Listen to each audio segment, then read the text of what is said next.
जिस तरह से यूपीएससी यानी कि यूनियन पब्लिक सर्विस कमीशन संघ लोक सेवा आयोग द्वारा सिविल सर्विस एग्जाम करवाया जाता है, जो आप देखते हैं कि राष्ट्रीय स्तर पर होता है, उसी तरह से आपके राज्यों में स्टेट पीसीएस का एग्जाम होता है। और आप देखते हैं कि आपके राज्य में एक संस्था होती है। जैसे अगर हम लोग मध्य प्रदेश की बात करें तो मध्य प्रदेश लोक सेवा आयोग के द्वारा एमपीपीएससी के लिए हर साल एग्जाम करवाया जाता है। तो आज हम लोग एमपीपीएससी एग्जाम के बारे में एक सामान्य चर्चा करते हैं, इसका पैटर्न देख लेते हैं और इसका जो सिलेबस है, पाठ्यक्रम है, उस पर भी हम लोग बात कर लेते हैं। और मैंने आप लोगों से हमेशा कहा है कि जब भी आप लोग किसी एग्जाम के बारे में जानना चाहते हैं, उसकी तैयारी करना चाहते हैं, तो उससे एक बार परिचय अपना जरूर कर लिया करिएगा। उसका पैटर्न, पुराने क्वेश्चन पेपर, सिलेबस जरूर देख लिया करिएगा और समझ लिया करिएगा।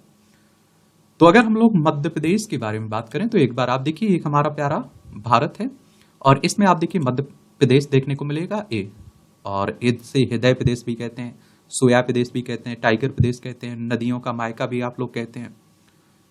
1 नवंबर 1956 में इसे राज्य बनाया गया था और इसकी सीमा आप देखिए उत्तर प्रदेश, राजस्थान, गुजरात, महाराष्ट्र, छत्तीसगढ़ से लगती है। पहले छत्तीसगढ़ मध्य प्रदेश का हिस्सा हुआ करता था और सन 2000 में 1 नवंबर सन 2000 में इसे अलग करके, मध्य प्रदेश से अलग करके छत्तीसगढ़ राज्य बना था। और जब तक मध्य प्रदेश का हिस्सा था छत्तीसगढ़, क्षेत्रफल में भारत में सबसे बड़ा राज्य आपका मध्य प्रदेश हुआ करता था। इस समय दूसरे नंबर पर है, पहले पर आपका राजस्थान, दूसरे पर मध्य प्रदेश का नंबर आता है। 3,08,252 वर्ग किलोमीटर में फैला हुआ है। यहाँ विधानसभा में 230 सीटें हैं, राज्यसभा में 11 सीटें हैं, लोकसभा में 29 सीटें आपको देखने को मिलेंगी। अगर हम लोग मध्य प्रदेश लोक सेवा आयोग की बात करें तो इसका हेडक्वार्टर आप लोगों को इंदौर में देखने को मिलेगा। और मध्य प्रदेश लोक सेवा आयोग एक आधिकारिक संस्था है जो मध्य प्रदेश राज्य के अंतर्गत अपनी सेवाएं देने वाली विभिन्न प्रशासनिक पदों, सिविल सेवाओं में भर्ती हेतु परीक्षाएं आयोजित करवाता है। और इस आयोग की स्थापना 1 नवंबर 1956 को की गई थी। तब से लेकर अब तक यह आयोग प्रभावी रूप से राज्य की को अपनी सेवाएं दे रहा है। भारतीय संविधान के अनुच्छेद 315 से लेकर 323 तक संघ एवं राज्यों को लोक सेवा आयोग के गठन को मंजूरी प्रदान करता है। और आप देखेंगे यह आयोग एक संवैधानिक संस्था है। मध्य प्रदेश लोक सेवा आयोग कई प्रकार की परीक्षा आयोजित करवाता है, जिनमें एक स्तरीय, साक्षात्कार अथवा केवल चयन परीक्षा आयोजित, द्विस्तरीय यानी कि चयन परीक्षा और साक्षात्कार यानी कि इंटरव्यू आधारित, और त्रिस्तरीय जिसमें आप देखिए प्रारंभिक परीक्षा हो गई, मुख्य परीक्षा हो गई और साक्षात्कार यानी कि इंटरव्यू हो गया। और मैं आप लोगों से बात कर रहा हूँ आज एमपीपीएससी के बारे में, जो राज्य सेवा परीक्षा होती है ना, उसी की बात की जा रही है। तो मध्य प्रदेश राज्य की विभिन्न प्रशासनिक सेवाओं जैसे डिप्टी कलेक्टर हो गया, सहायक पुलिस अधिकारी डीएसपी हो गया, ब्लॉक विकास अधिकारी बीडीओ हो गया, क्षेत्रीय यातायात अधिकारी आरटीओ हो गया, सहायक कमिश्नर हो गया, जेल सुपरिटेंडेंट हो गया, जिला अल्पसंख्यक कल्याण अधिकारी हो गया, जिला खाद्य वितरण अधिकारी हो गया। इस तरह के अनेक पदों पर नियुक्तियां इसी परीक्षा के माध्यम से की जाती हैं। और इस परीक्षा में सम्मिलित होने के लिए अभ्यर्थी का कम से कम स्नातक उत्तीर्ण होना अनिवार्य है, यानी कि उसके पास एक डिग्री होना चाहिए जो सरकारी मान्यता प्राप्त यूनिवर्सिटी से प्राप्त होनी चाहिए। और आप देखिए राज्य सेवा परीक्षा आपकी 3 चरणों में होती है। सबसे पहले आप देखते हैं प्रारंभिक परीक्षा होता है, फिर मुख्य परीक्षा होती है, फिर आप देखते हैं कि इंटरव्यू होता है। और एक बात बता दूं, अभी तक माइनस मार्किंग नहीं है एमपीपीएससी में, यानी कि मध्य प्रदेश राज्य सेवा परीक्षा में। और राज्य वन सेवा परीक्षा भी होती है। मध्य प्रदेश लोक सेवा आयोग द्वारा आयोजित की जाने वाली इस परीक्षा के अंतर्गत सहायक वन संरक्षक और वन क्षेत्र अधिकारी के पदों हेतु नियुक्तियां की जाती हैं। इस परीक्षा में भाग लेने के लिए अभ्यर्थी को कम से कम स्नातक उत्तीर्ण होना अनिवार्य है। यह परीक्षा भी राज्य सेवा परीक्षा की तरह 3 चरणों में ही होती है। राज्य इंजीनियरिंग सेवा परीक्षा होती है, स्वास्थ्य अधिकारी परीक्षा होती है, जिला सहायक अभियोग पदाधिकारी परीक्षा होती है। तो इन सब की बात हो रही है। अगर आपकी उम्र 21 साल हो चुकी है तो आप परीक्षा दे सकते हैं बिल्कुल। अब आप देखिए नया सिलेबस है, याद रखिएगा। राज्य सेवा में एवं राज्य वन सेवा प्रारंभिक परीक्षा तथा राज्य सेवा मुख्य परीक्षा के पुनरीक्षित पाठ्यक्रम के संबंध में। और एक बात याद रखिएगा, नोट कर लीजिएगा, जब भी आप लोगों को किसी के बारे में कोई जानकारी, किसी एग्जाम के बारे में लेनी होती है ना, तो उसकी ऑफिशियल साइट पर जाया करिएगा।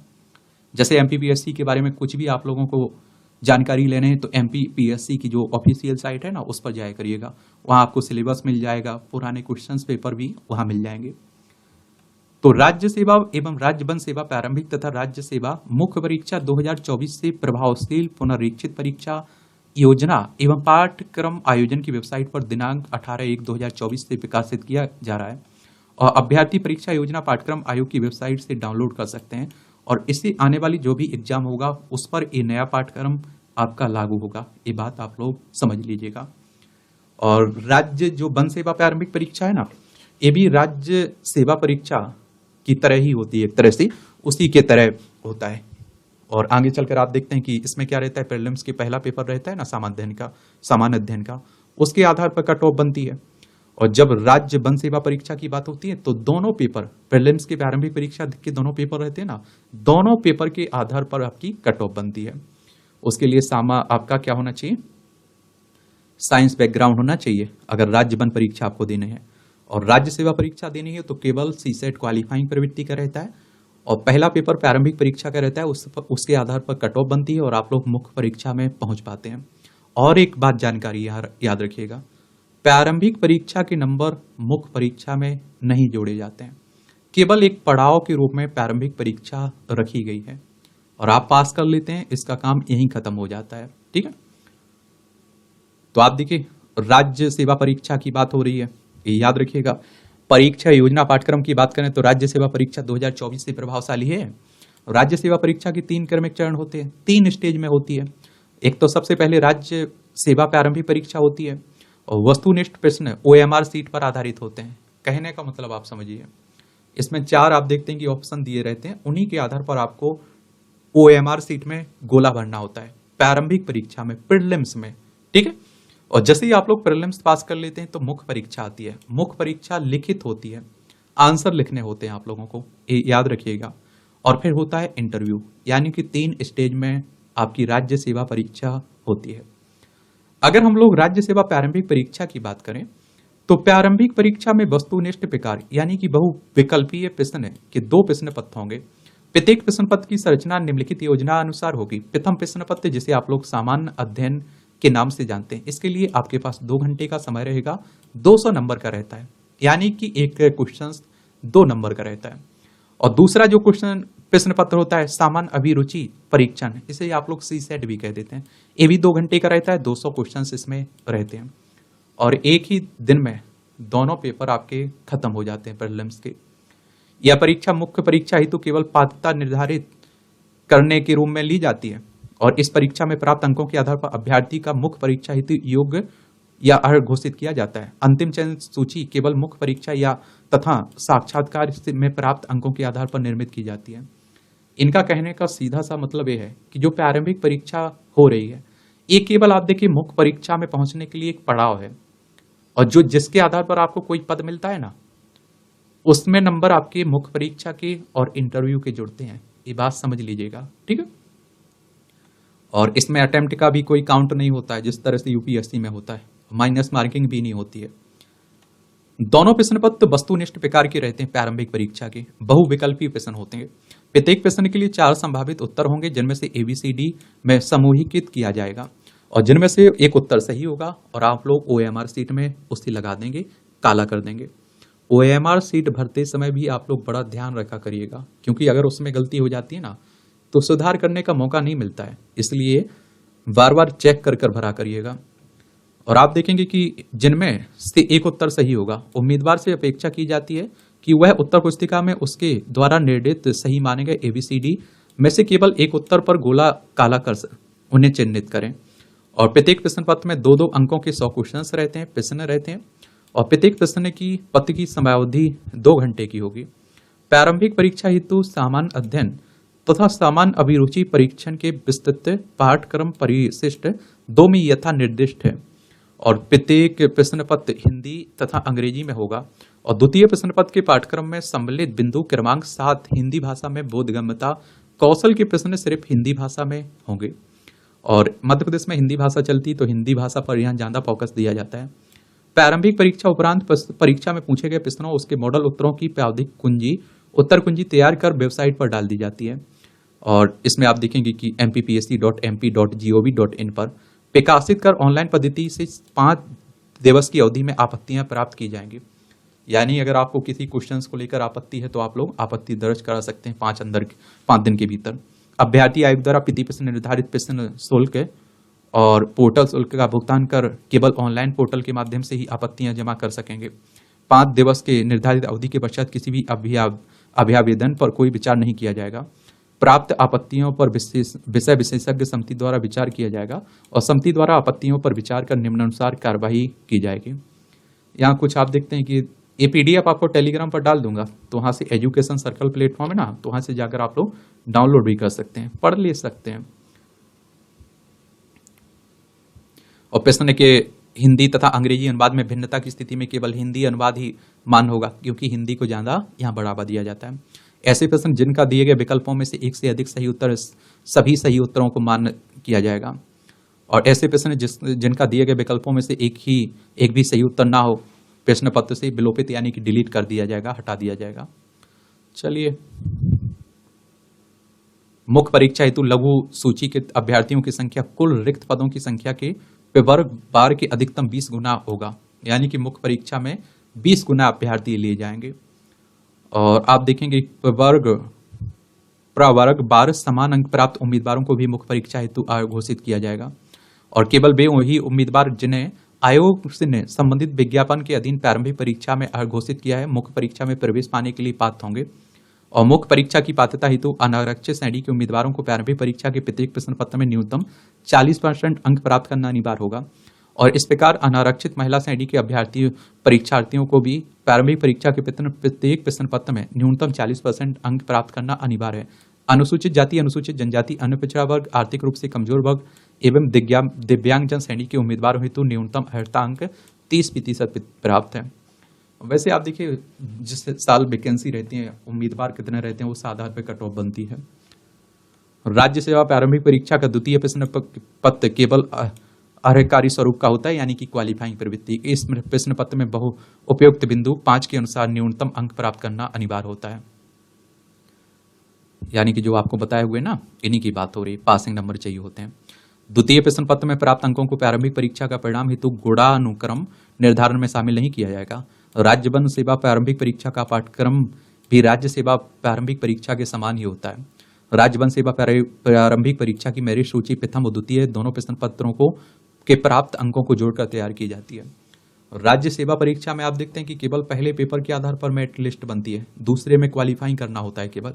लेकिन जो राज्य वन सेवा प्रारंभिक परीक्षा जो आपकी राज्य एक ही होती है ना, एक ही तरह की, उसमें राज्य वन सेवा परीक्षा में दोनों प्रश्न पत्र के आधार पर मेरिट लिस्ट बनती है, प्रारंभिक परीक्षा के पहले पेपर के और दूसरा जो CSET का होता है उसके आधार पर, दोनों पेपरों के नंबरों के आधार पर मेरिट लिस्ट बनती है। अब आप देखिए, राज्य सेवा प्रारंभिक परीक्षा पाठ्यक्रम ये 2024 से प्रभावशाली है ना, तो प्रथम प्रश्न पत्र सामान्य अध्ययन, ये प्रारंभिक परीक्षा की बात कर रहा हूं मैं, ये याद रखिएगा। तो इसमें आप देखिए भारत का इतिहास, इससे क्वेश्चंस पूछे जाएंगे। तो संकल्पना एवं विचार, प्राचीन भारत ज्ञान परंपरा, भारतवर्ष, वेद उपनिषद, अरण्यक, ब्राह्मण ग्रंथ, षड्दर्शन, स्मृतियां, ऋत सभा समिति, गणतंत्र, वर्णाश्रम, पुरुषार्थ, ऋण संस्कार, पंच महायज्ञ, यज्ञ, कर्म, एक कर्म का आप देखते हैं कि कर्म का सिद्धांत, बौद्धि सत्य, तीर्थ कर। बड़ा मेहनत करना पड़ेगा, और मैं तो यहाँ कहता हूँ हमेशा कि आप लोग अगर सेल्फ स्टडी कर रहे हैं ना, खुद से तैयारी कर रहे हैं ना, तो सिलेबस उठाइए और एक एक शब्द को आप लोग कवर करिए। चाहे आप लोग कहीं यूट्यूब से करिए, किताबों से करिए, कहीं क्लास से करिए, लेकिन हर हाल में एक एक शब्द को आपको कवर करना है।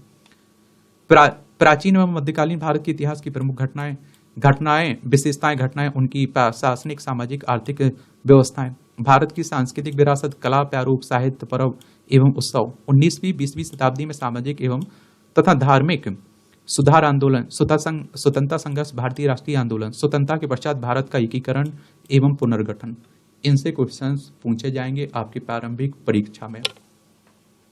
और एक बात, आप लोग केवल प्रारंभिक परीक्षा को ध्यान में रखते हुए तैयारी मत करिएगा, आप लोगों को प्रारंभिक परीक्षा और मुख्य परीक्षा दोनों को ध्यान में रखते हुए अपनी तैयारी स्टार्ट करनी है, ठीक है।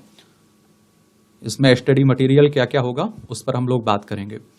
अब आप लोगों को मध्य प्रदेश का इतिहास, संस्कृति और साहित्य भी पढ़ना है। इसमें आप देखिए मध्य प्रदेश के इतिहास की महत्वपूर्ण घटनाएं, प्रमुख राजवंश के बारे में पढ़ेंगे, स्वतंत्रता आंदोलन में मध्य प्रदेश का योगदान, मध्य प्रदेश की प्रमुख कला तथा एवं स्थापत्य कला, मध्य प्रदेश की प्रमुख जनजातियां एवं उनकी बोलियां, मध्य प्रदेश के प्रमुख त्योहार, लोक संगीत, लोक कलाएं एवं लोक साहित्य, मध्य प्रदेश के प्रमुख साहित्यकार, उनकी किटियां, मध्य प्रदेश के प्रमुख धार्मिक, सांस्कृतिक एवं पुरातात्विक पर्यटन स्थल, मध्य प्रदेश में विश्व धरोहर स्थल और मध्य प्रदेश के प्रमुख जनजातीय व्यक्तित्व के बारे में आपको पढ़ना है।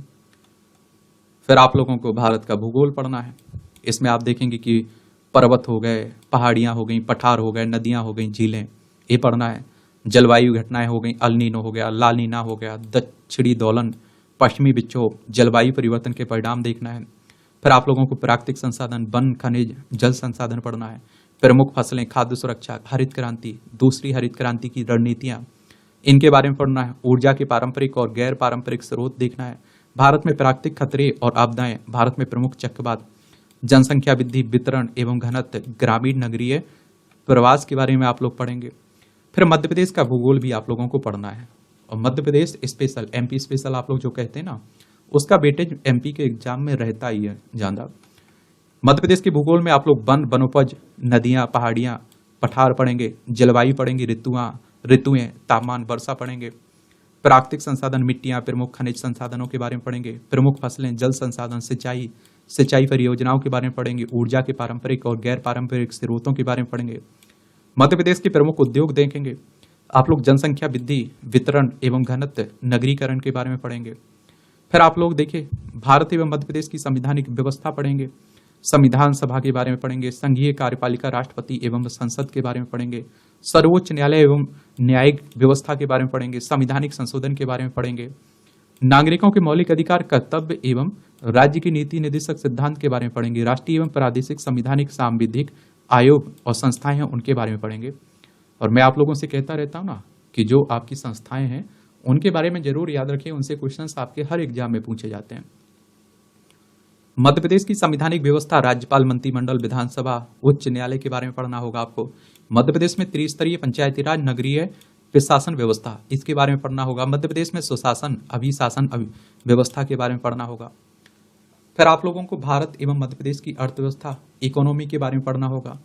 तो इसमें भारतीय अर्थव्यवस्था में मध्य प्रदेश की वर्तमान स्थिति क्या है, मध्य प्रदेश की जनसंख्या व मानवीय संसाधनों का विकास, शिक्षा, स्वास्थ्य एवं कौशल, सतत विकास लक्ष्यों में मध्य प्रदेश की प्रगति, मध्य प्रदेश में कृषि उद्योग, एमएसएमई एवं अधोसंरचना का विकास, आत्मनिर्भर मध्य प्रदेश, एक जिला एक उत्पाद, ओडीओपी, मध्य प्रदेश में बौद्धिक संपदा अधिकार, आईपीआर की प्रगति और भारतीय अर्थव्यवस्था की नवीन प्रवृत्तियां, कृषि उद्योग एवं सेवा क्षेत्र, वित्तीय संस्थाएं, रिजर्व बैंक हो गया, वाणिज्यिक बैंक हो गया, सेबी, गैर बैंकिंग वित्तीय संस्थाएं हो गई।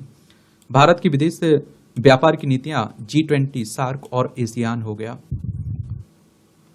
और देखिए विज्ञान, पर्यावरण एवं स्वास्थ्य के बारे में पढ़ेंगे।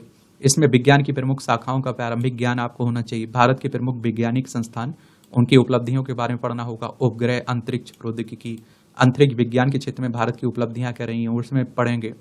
मानव शरीर संरचना के बारे में पढ़ेंगे आप लोग। पोषण आहार, पोषक तत्व, कुपोषण के बारे में पढ़ेंगे। अनुवांशिक रोग हो गया, सिकल सेल एनीमिया, कारण, प्रभाव, निदान एवं कार्यक्रम देखेंगे। राज्य नीति एवं कार्यक्रम, संक्रामक रोग, उनकी रोकथाम एवं स्वास्थ्य सूचक, सतत विकास की अवधारणाएं एवं एसडीजी, पर्यावरणीय कारक, पारिस्थितिकी तंत्र एवं जैव विविधता, प्रदूषण, प्राकृतिक आपदाएं एवं प्रबंधन के बारे में पढ़ेंगे आप लोग। फिर आप लोग अंतर्राष्ट्रीय, राष्ट्रीय, मध्य प्रदेश की समसामयिक घटनाएं यानी कि करंट अफेयर्स, राष्ट्रीय स्तर का, अंतर्राष्ट्रीय स्तर का और आपको राज्य स्तरीय का पढ़ना होगा। इसमें अंतर्राष्ट्रीय समसामयिक घटनाएं पढ़नी होगी, राष्ट्रीय समसामयिक घटनाएं पढ़नी होगी, मध्य प्रदेश की समसामयिक घटनाएं पढ़नी होगी। फिर आप लोगों को सूचना एवं संचार प्रौद्योगिकी के बारे में पढ़ना है। कंप्यूटर का आधारभूत ज्ञान, इलेक्ट्रॉनिकी, सूचना एवं संचार प्रौद्योगिकी, रोबोटिक्स, आर्टिफिशियल इंटेलिजेंस एवं साइबर सिक्योरिटी, ई गवर्नेंस हो गया, इंटरनेट तथा सोशल मीडिया नेटवर्किंग प्लेटफॉर्म के बारे में पढ़ना होगा। मध्य प्रदेश की जनजातियों के बारे में पढ़ना होगा। विरासत, लोक संस्कृति एवं लोक साहित्य के बारे में। मध्य प्रदेश में जनजातियों का भौगोलिक विस्तार, जनजातियों से संबंधित आप देखिए संवैधानिक प्रावधान हो गए। मध्य प्रदेश की प्रमुख जनजातियां हो गई, विशेष पिछड़ी जनजातियां हो, और जनजातियां मध्य प्रदेश में ज्यादा है, इसलिए क्वेश्चंस और पूछे जाते हैं। तो इसमें आप लोग क्या पढ़ेंगे, मध्य प्रदेश में जनजातियों का भौगोलिक विस्तार, जनजातियों से संबंधित संवैधानिक प्रावधान, मध्य प्रदेश की प्रमुख जनजातियां, विशेष पिछड़ी जनजातियां, घुमंतु जातियां, जनजातियों के कल्याण के लिए योजना, मध्य प्रदेश की जनजाति संस्कृति, परंपरा, विशिष्ट कलाएं, त्योहार, उत्सव, भाषा, बोली एवं साहित्य, मध्य प्रदेश की जनजातियों का भारत के स्वतंत्रता आंदोलन में योगदान, राज्य के प्रमुख जनजातीय व्यक्तित्व, मध्य प्रदेश में जनजातियों से संबंधित प्रमुख संस्थान, संग्रहालय, विकासन हो गए, मध्य प्रदेश की लोक संस्कृति और लोक साहित्य के बारे में पढ़ेंगे आप लोग। तो इस तरह से आप लोगों को पहले पेपर के लिए, जो प्रारंभिक परीक्षा का पहला पेपर होता है ना, उसके लिए इतना पढ़ना है आप लोगों को, ठीक है। अब आप कहेंगे दूसरे पेपर के लिए, जिसे आप लोग सी सेट के नाम से जानते हैं, उसके लिए क्या क्या पढ़ना है। तो राज्य सेवा प्रारंभिक परीक्षा द्वितीय प्रश्न पत्र सामान्य अभिरुचि परीक्षण के नाम से जानते हैं, लेकिन आप लोग इसे सी सेट के नाम से जानते हैं। इसमें बौद्ध गम्यता हो गया, जीवन शैली, प्रतिबल, संचार कौशल, तार्किक कौशल एवं विश्लेषणात्मक क्षमता हो गई, निर्णय लेना, समस्या समाधान, सामान्य मानसिक योग्यता, आधारभूत संख्याएं, उनके संबंध, विस्तार क्रम आदि 10वीं कक्षा स्तर का, आंकड़ों का निर्वचन, चार्ट, ग्राफ, तालिका, आंकड़ों की पर्याप्तता आदि 10वीं कक्षा का होता है। हिंदी भाषा में बौद्ध गम्यता कौशल 10वीं कक्षा स्तर का होता है। 10वीं कक्षा के स्तर के हिंदी भाषा के बौद्ध गम्यता कौशल से संबंधित प्रश्नों का परीक्षण प्रश्न पत्र में केवल हिंदी भाषा के उद्धरणों के माध्यम से अंग्रेजी अनुवाद उपलब्ध कराए बिना किया जाएगा इसमें। तो इसमें आप लोगों को सी सेट के लिए ये आप लोगों को पढ़ना होगा। और आप लोग ऑफिशियल जो साइट है ना MPPSC की, वहां से पेपर डाउनलोड कर लीजिएगा। अगर आपको नहीं मिले और आपको कोई भी डाउट रहता है, कोई भी मन में सवाल रहता है, तो आप तुरंत नीचे पूछ लीजिएगा, ठीक है, उसका जवाब आपको मिल जाएगा। अब इंग्लिश का ये सिलेबस है, वही आप देखते हैं कि हिंदी में आप लोगों ने देख लिया, ये इंग्लिश में आप लोग देख सकते हैं जो इंग्लिश मीडियम से तैयारी करेंगे। और इसकी PDF आपको टेलीग्राम पर डाल दूंगा, वहां से जाकर आप लोग देख लीजिएगा।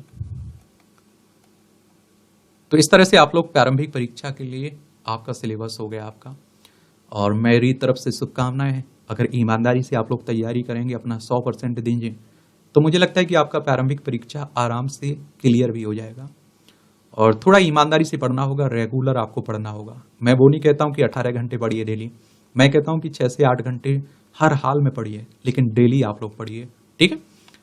फिर आती है प्रारंभिक परीक्षा, जब आप लोग पास कर लेंगे तो मुख्य परीक्षा में आएगा। और सबसे जरूरी मुख्य परीक्षा ही है, और इसी के आधार पर आपको कोई पद मिलेगा। और प्रारंभिक परीक्षा पास करना आप देखते हैं कि कोई कुछ नहीं मिलने वाला है। तो इसलिए मैं कह रहा हूं कि प्रारंभिक परीक्षा के साथ साथ आपको मुख्य परीक्षा को भी ध्यान में रखना है। बहुत सारे लोग क्या कहते हैं, प्रारंभिक परीक्षा की तैयारी कर लेते हैं, रिजल्ट आने के बाद मुख्य परीक्षा की तैयारी कर लेंगे। भैया उतना टाइम आपको नहीं मिलेगा मुख्य परीक्षा की तैयारी का। जब आपका रिजल्ट आ जाएगा तो पहले से ही तैयार रहिए। राज्य सेवा मुख्य परीक्षा 2024 से प्रभावशाली हो रहा है। आगे जब तक सिलेबस नहीं बदलेगा तब तक ये लागू रहेगा। तो राज्य सेवा मुख्य परीक्षा में निम्नानुसार कुल 6 वर्णात्मक प्रश्न पत्र होंगे और 6 क्वेश्चन पेपर होंगे, इसमें पेपर होंगे आपके। और सभी प्रश्न पत्र अनिवार्य हैं, ये भी याद रखिएगा। कोई यहाँ क्वालिफाइंग प्रवृत्ति का नहीं है। और ये जो नंबर दिए गए ना, इन्हीं के आधार पर आपको मेरिट लिस्ट बनेगी और इंटरव्यू के नंबर इसमें जुड़ जाएंगे और कोई आपको पद मिलेगा DSP या डिप्टी कलेक्टर का, और भी आप देखिए तहसीलदार हो गए। तो इसमें आप देखिए ये दिए गए 6 क्वेश्चन पेपर। तो ये प्रश्न पत्र हो गए, एक खंड में आप देखिए बांट दिए उन्होंने आपकी सहूलियत के लिए। विषय हो गए, पूर्णांक हो गया, अवधि हो गई, प्रश्न पत्र का माध्यम हो गया ये आपका। तो जैसे आप देखते हैं कि आप लोग जैसे ही प्रारंभिक परीक्षा से मुख्य परीक्षा में पहुंचेंगे तो सबसे पहले आपका होगा सामान्य अध्ययन का प्रथम प्रश्न पत्र। इसमें आप देखते हैं कि इतिहास भूगोल से क्वेश्चंस पूछे जाएंगे, 300 नंबर का रहता है और इसे खंड में बांट दिया गया है। ये आप लोग जरूर याद रखिएगा किस तरह से बांटा गया है इसे।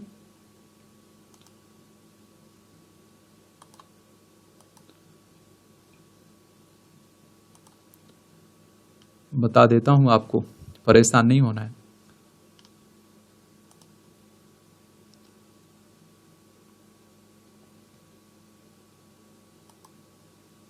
देखिए इसमें खंड आ जो रहेगा ना, एक ही पेपर होगा, याद रखिएगा। जो खंड आ होगा इसमें आप देखते हैं कि इतिहास से क्वेश्चंस पूछे जाएंगे 150 नंबर के, और जो खंड बी होगा इसमें भूगोल से क्वेश्चंस रहेंगे 150 नंबर, 150 नंबर के पूछे जाएंगे। पूरा पेपर आप देखेंगे खंड ए और खंड बी एक ही क्वेश्चंस पेपर में शामिल रहेगा। 3 घंटे का समय मिलेगा और प्रश्न पत्र का माध्यम हिंदी भी रहेगा, अंग्रेजी भी रहेगा, ठीक है। फिर दूसरा पेपर होगा और इसमें आप देखिए खंड ए में राजनीति विज्ञान से राजनीति विज्ञान से क्वेश्चंस पूछे जाएंगे, 150 150 नंबर का रहेगा। और समाजशास्त्र से आप देखते हैं कि क्वेश्चंस पूछे जाएंगे 150 नंबर के, यानी कि 3 घंटे का होगा ये। और हिंदी अथवा अंग्रेजी दोनों भाषाओं में ये रहेगा। यहाँ आप लोग कन्फ्यूजन तो नहीं हो रही है। देखिए एक बात आप लोग जान लीजिए, प्रश्न पत्र एक ही रहेगा, उसमें आप देखते हैं कि खंड आ खंड बा देखने को मिलेगा। खंड जो आ होगा इसमें आप देखिए दूसरे पेपर में राजनीति विज्ञान से क्वेश्चंस पूछे जाएंगे, और खंड बी होगा जो बा होगा इसमें समाजशास्त्र से क्वेश्चंस पूछे जाएंगे। ऊपर टोटल पूर्णांक 100 कितना 300 नंबर का रहेगा, लेकिन खंड आ 150 नंबर का है, खंड बा भी 150 नंबर का है। इस तरह से टोटल 300 नंबर का है। फिर जो तीसरा प्रश्न पत्र होगा ए, इसमें आप देखिए खंड ए में अर्थशास्त्र क्वेश्चंस पूछे जाएंगे 150 नंबर के, और खंड बी में आप देखिए विज्ञान तकनीक एवं जन स्वास्थ्य से पूछे जाएंगे 150 नंबर के। इस तरह से 3 घंटे का रहेगा और टोटल 300 नंबर का रहेगा, हिंदी अंग्रेजी दोनों में रहेगा। और जो चतुर्थ प्रश्न पत्र है सामान्य अध्ययन का, इसमें खंड आ, इसमें आप देखिए दर्शन शास्त्र, मनोविज्ञान, लोक प्रशासन, केस स्टडी पूछे जाएंगे 150 नंबर के। प्रश्न पत्र एक ही रहेगा, खंड में बटा रहेगा। और खंड बा रहेगा उद्यमिता प्रबंधन, व्यक्तित्व विकास एवं केस स्टडी 150 नंबर का, टोटल 300 नंबर का रहेगा। 3 घंटे का समय रहेगा ये 300 नंबर के लिए, हिंदी अंग्रेजी दोनों में रहेगा ये।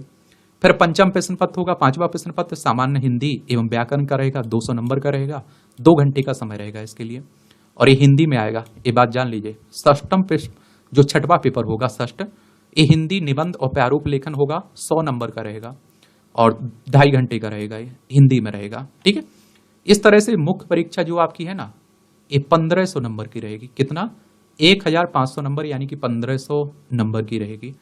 और इंटरव्यू 185 नंबर का रहेगा। इस तरह से टोटल जिसके आधार पर आपकी मेरिट लिस्ट बनती है और कोई आपको पद मिलता है, वो टोटल नंबर हैं 11 कितने 1685, यानी कि 1685 नंबर के आधार पर आपकी मेरिट लिस्ट बनेगी और कोई आपको पद दिया जाएगा। तो मुख्य परीक्षा में 6 प्रश्न पत्र होते हैं।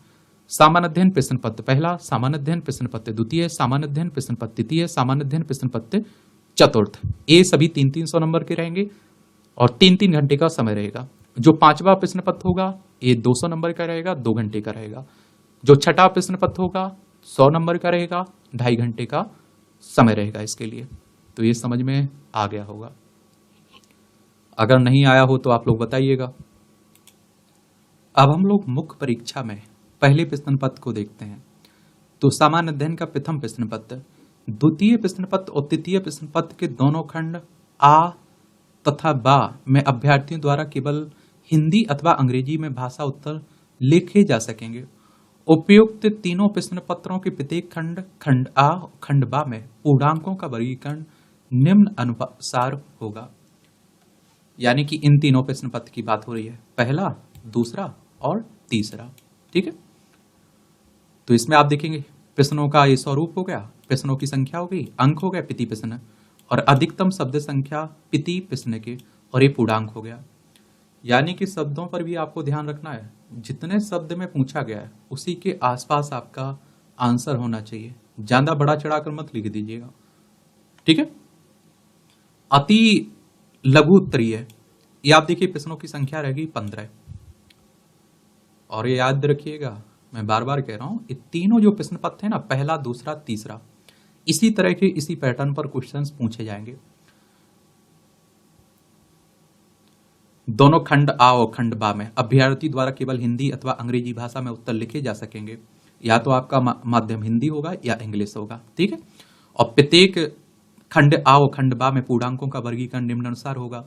और जब हम लोग पुराने क्वेश्चंस पेपर उठा के देखेंगे ना, तो और अच्छे से आप लोगों को समझ में भी आ जाएगा। तो आप देखेंगे कि अति लघु उत्तरीय प्रश्न कितने 15 क्वेश्चन पूछे जाएंगे, और प्रत्येक प्रश्न आपका 2 नंबर का रहेगा।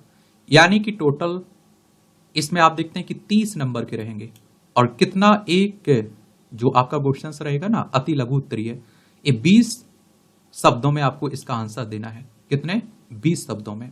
ठीक है, फिर आप देखिए लघु उत्तरीय रहेंगे और इसमें 10 क्वेश्चन पूछे जाएंगे, और आप देखेंगे कि प्रत्येक प्रश्न 7 नंबर का रहेगा। कितना, 7 नंबर का रहेगा। और इसके प्रत्येक आंसर आपको 60 शब्दों में लिखना होगा। इस तरह से आप देखेंगे टोटल 70 नंबर के रहेंगे ये क्वेश्चंस पे। और फिर आप देखिए दीर्घ उत्तरीय रहेंगे, 5 क्वेश्चंस दीर्घ उत्तरीय पूछे जाएंगे, 5 प्रश्न, और 10 नंबर का रहेगा प्रत्येक प्रश्न। और आप देखिए इसका आंसर आपको 200 शब्दों में लिखना होगा, और ये टोटल 50 नंबर के पूछे जाएंगे। इस तरह से खंड आ में 150 अंक का रहेगा। और इसी तरह आप देखेंगे खंड बा आएगा, क्या आएगा, खंड बा आएगा। खंड बा में भी आप देखते हैं कि 15 अति लघु उत्तरीय प्रश्न रहेंगे, और 10 लघु उत्तरीय प्रश्न रहेंगे, और 5 दीर्घ उत्तरीय प्रश्न रहेंगे। और ये अंक भी समान ही रहेंगे, और अधिकतम संख्या भी समान रहेंगे। जो अति लघु उत्तरीय प्रश्न है ना, ये 20 शब्दों में आपको इसका आंसर देना है, और लघु उत्तरीय है इसका 60 शब्दों में आपको आंसर देना है। और जो दीर्घ उत्तरीय है इसका आंसर आपको 200 शब्दों में देना है, ठीक है। फिर बात आती है चौथे प्रश्न पत्र की। चतुर्थ प्रश्न पत्र के दोनों खंड आओ खंड में केवल हिंदी अथवा अंग्रेजी भाषा में उत्तर लिखे जा सकेंगे। प्रश्न पत्र के प्रत्येक खंड आओ खंड बा में पूर्णांकों का वर्गीकरण निम्नानुसार होगा। और इसका क्वेश्चन पेपर उठा के देखेंगे तो और अच्छे से आप लोगों को समझ में आ जाएगा। अब देखिए यहाँ प्रश्नों का स्वरूप हो गया, प्रश्नों की संख्या हो गई, अंक हो गए प्रति प्रश्न के, और अधिकतम शब्द संख्या प्रति प्रश्न की हो गई, ये पूर्णांक हो गया।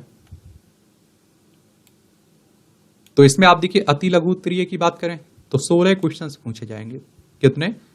16 क्वेश्चंस पूछे जाएंगे, और प्रत्येक प्रश्न आपका 2 नंबर का रहेगा, और इसका आंसर आपको प्रत्येक प्रश्न का 20 शब्दों में देना होगा। और टोटल जो अति लघु उत्तरीय प्रश्न रहेंगे ये 32 नंबर के रहेंगे, ठीक है। फिर आप देखते हैं कि लघु उत्तरीय रहेंगे, 8 प्रश्न पूछे जाएंगे, और प्रत्येक प्रश्न आपका 7 नंबर का रहेगा। 60 शब्दों में प्रत्येक प्रश्न का आपको आंसर देना होगा। इस तरह से टोटल 56 नंबर के रहेंगे आपके। फिर आपका दीर्घ उत्तरीय प्रश्न रहेगा, 4 क्वेश्चन पूछे जाएंगे, और 11 नंबर का रहेगा प्रत्येक प्रश्न। 200 शब्दों में आंसर देना होगा, और टोटल 44 नंबर के पूछे जाएंगे। केस स्टडी एक आएगी आपकी, और 18 अंक की रहेगी, और यथा निर्देशित जो भी रहे उस हिसाब से आंसर लिखना होगा। 18 नंबर का रहेगा ये, ठीक है। इस तरह से आप देखते हैं कि 150 नंबर का पूछा जाएगा, और इसी तरह से जो खंड भा रहेगा उसमें भी इसी तरह से रहेगा, और टोटल 29 क्वेश्चंस पूछे जाएंगे। फिर आप देखेंगे कि आपका 5वां प्रश्न पत्र आता है। तो 5वें प्रश्न पत्र में सामान्य हिंदी तथा व्याकरण केवल हिंदी माध्यम में होगा, और पूर्णांक 200 अंकों का होगा, और प्रश्नों के अंक का विवरण पाठ्यक्रम में उल्लिखित है, और प्रश्न पत्र का समय 2 घंटे का रहेगा। 5वें प्रश्न पत्र के लिए 2 घंटे का समय रहेगा, 200 नंबर का रहेगा। और बाकी अभी तक आपने 4 प्रश्न पत्र देखे ना, इनके लिए 3 घंटे का समय रहेगा, 300 नंबर रहेंगे पूर्णांक। और जो 6वां प्रश्न पत्र रहेगा हिंदी निबंध और प्रारूप लेखन, ये केवल हिंदी भाषा में ही लिखना है। प्रश्न पत्र का विवरण निम्नानुसार दिया गया है। 4 जो शुरुआत के क्वेश्चंस पेपर है मुख्य परीक्षा में, या आप लोग हिंदी में लिख सकते हैं, इंग्लिश में दे सकते हैं इनके आंसर, लेकिन जो 5वां और 6वां है ये केवल हिंदी में रहेगा, ठीक है। यहाँ अंग्रेजी चुनने का ऑप्शन नहीं है। अब आप देखिए जो 6वां प्रश्न पत्र है, इसमें आप देख लीजिए प्रश्न का क्रमांक हो गया, ये प्रश्नों की संख्या हो गई, अधिकतम शब्द संख्या हो गई प्रति प्रश्न की, और ये पूर्णांक हो गया, अवधि हो गई। तो ये 2.5 घंटे का रहता है, 2 घंटे 30 मिनट का। इसमें आप देखते हैं कि प्रथम निबंध, एक निबंध पूछा जाएगा, और ये 1000 शब्दों में आपको लिखना है। निबंध 1000 शब्दों में लिखना है, 50 नंबर का रहेगा। और द्वितीय निबंध एक पूछा जाएगा, एक निबंध, ये 500 शब्दों में आपको लिखना है, 20 नंबर का रहेगा। प्रारूप लेखन आएगा, एक आएगा प्रारूप लेखन, 500 नंबर का रहेगा, ये 500 शब्दों में लिखना है, माफ करिए, और 15 नंबर का रहेगा। प्रतिवेदन लिखना होगा, एक 250 शब्दों में लिखना है, 15 नंबर का रहेगा। इस तरह से 100 नंबर का 6वां प्रश्न पत्र आपका रहता है, ठीक है। और आवश्यकता अनुसार किसी प्रश्न में उप प्रश्न भी हो सकते हैं। प्रश्नोत्तर पुस्तिका में उत्तर दिए जाने हेतु स्थान अधिक होने की स्थिति में परीक्षार्थी प्रश्न के स्वरूप अनुसार शब्द सीमा का पालन करें। और देखिए राज्य सेवा मुख्य परीक्षा के प्रत्येक प्रश्न पत्र खंड आ खंडवा दोनों को मिलाकर अनारक्षित श्रेणी के अभ्यर्थियों को न्यूनतम अर्हता 40% अंक प्राप्त करना अनिवार्य है। इसी प्रकार अनारक्षित महिला श्रेणी के अभ्यर्थियों को भी न्यूनतम 40% अंक प्राप्त करना है। और उपयुक्त के अतिरिक्त अनुसूचित जाति, अनुसूचित जनजाति, अन्य पिछड़ा वर्ग, आर्थिक रूप से कमजोर वर्ग और तथा दिव्यांगजन श्रेणी के अभ्यर्थियों को न्यूनतम अंक 30% अनिवार्य प्राप्त करना, हर सब्जेक्ट में 30% लाना है। राज्य सेवा मुख्य परीक्षा से साक्षात्कार हेतु विज्ञप्ति पदों का श्रेणीवार प्रवर्गवार 3 गुना तथा समान अंक प्राप्त अभ्यर्थियों को शामिल किया जाएगा। कहने का मतलब है कि मुख्य परीक्षा से इंटरव्यू के लिए कितने लिए जाएंगे, तो जितनी आपकी वैकेंसी रहेगी उनका 3 गुना लिया जाएगा। ठीक है, तो ये समझ में आ गया होगा। अब बात आती है पाठ्यक्रम की। किसकी आती है? पाठ्यक्रम की। चलिए, तो इसके बारे में भी बात कर लेते हैं हम लोग, क्योंकि जरूरी है पाठ्यक्रम। बिना पाठ्यक्रम के क्या है, वही हाल रहेगा कि सब्जी बनानी है, मसाला है नहीं है, कैसे बनाएंगे। तो ये पूरा मसाला है, एक तरह से स्टडी मटेरियल है आपका, ये सिलेबस है, और यहीं से आप लोगों को ध्यान में रहना है और आपको कवर करना है पूरा सिलेबस, एक एक शब्द को कवर करना हो, एक एक शब्द को कवर करना है, समझ रहे हैं। तो राज्य सेवा मुख्य परीक्षा पाठ्यक्रम प्रथम प्रश्न पत्र के लिए, और इसमें खंड आ, जो इतिहास आप लोगों को खंड आ में पढ़ना है, इसमें क्या क्या पढ़ना है। तो इकाई देखिए, भारतीय इतिहास, भारत का राजनीतिक, आर्थिक, सामाजिक एवं सांस्कृतिक इतिहास, हड़प्पा सभ्यता से 10वीं शताब्दी तक का कवर करना है। 11वीं से 18वीं शताब्दी तक भारत का राजनीतिक, आर्थिक, सामाजिक, सांस्कृतिक इतिहास पढ़ना है। सल्तनत एवं मुगल शासक और उनका प्रशासन, मध्यकालीन संस्कृति का अभ्युदय देखना है। प्रश्न पत्र एक ही रहेगा, इसमें खंड आ और खंड में बा में बटा होगा। खंड आ के लिए इतिहास में आपको ए पढ़ना है इकाई में। इकाई 2 में क्या पढ़ना है? प्रागैतिहासिक एवं आग ऐतिहासिक मध्य प्रदेश, मध्य प्रदेश के प्रमुख राजवंश, गर्दभिल्ल वंश, नांग वंश, ओलिंकर वंश, परिव्राजक राजवंश, उच्च कल्प वंश, गुर्जर प्रतिहार, कलचुरी, चंदेल, परमार, तोमर, गौड़ वंश, कच्छप घात वंश। ये मध्य प्रदेश की मैं कह रहा हूं ना, एमपी का वेटेज ज्यादा देखने को मिलता है एमपीपीएससी में या एमपी के जो भी एग्जाम होते हैं, तो ये एमपी के परिप्रेक्ष्य में आपको पढ़ना है। इकाई 3, इसमें आप देखिए ब्रिटिश शासन का भारतीय अर्थव्यवस्था पर एवं समाज पर क्या प्रभाव पड़ा है। ब्रिटिश उपनिवेश के प्रति भारतीयों की प्रतिक्रिया, कृषक एवं जनजातियों का विद्रोह, प्रथम स्वतंत्रता आंदोलन संग्राम, भारतीय पुनर्जागरण, राष्ट्रीय स्वतंत्रता आंदोलन एवं इसके नेतृत्वकर्ताओं के बारे में पढ़ना है। मध्य प्रदेश में स्वतंत्रता आंदोलन, तो मध्य प्रदेश को भी पढ़ना है, याद रखिएगा।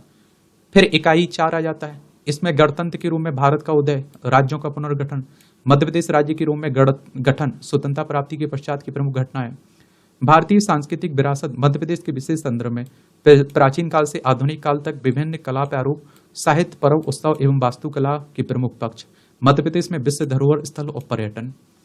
इकाई 5 में आप लोग मध्य प्रदेश की प्रमुख रियासतें हो गई, गोंडवाना हो गई, कुल बुंदेली होगी, बघेली, होलकर, सिंधिया एवं भोपाल रियासत स्वतंत्रता प्राप्ति तक। मध्य प्रदेश के जनजातीय नायकों का संघर्ष, इतिहास में योगदान, राजा शंकर शाह, रघुनाथ शाह, रानी दुर्गावती, भीमाजी नायक, खाज्या नायक, टंड्या भील, गंजन सिंह, कोरकू, बादल भोई, पैमा फाल्या, इनके बारे में आपको पढ़ना होगा। तो जो पहला प्रश्न पत्र रहेगा उसमें खंड आ के लिए इतिहास में आप लोगों को इतना पढ़ना है, पाठ्यक्रम कवर करना है।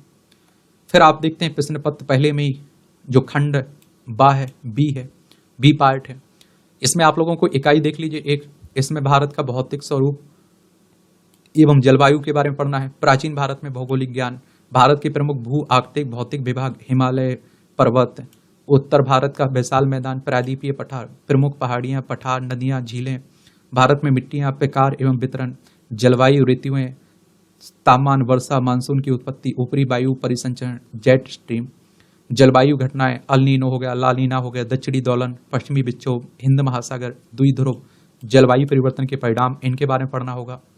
इकाई 2 में आप लोग भारत कृषि एवं जल संसाधन के बारे में पढ़ेंगे। इसमें कृषि, प्रमुख फसलें, श्री अन्न, मोटे अनाज हो गए, उनका उत्पादन, वितरण, सिंचाई तकनीकों के प्रकार, सिंचाई के स्रोत, जो बहुउद्देशीय परियोजनाएं हैं उनके बारे में आप लोग पढ़ेंगे।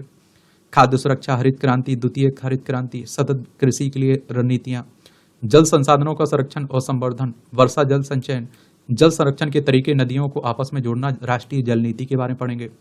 इकाई 3 में भारत प्राकृतिक संसाधन एवं उद्योग के बारे में पढ़ेंगे। वन संसाधन, इनके प्रकार, वितरण, खनिज, प्रमुख खनिज, ऊर्जा संसाधन, ऊर्जा संकट, ऊर्जा के गैर पारंपरिक स्रोत, प्रमुख उद्योग, लोहा और इस्पात, सीमेंट, कागज, शक्कर, सूती वस्त्र उद्योग, प्रमुख खाद्य प्रसंस्करण उद्योग।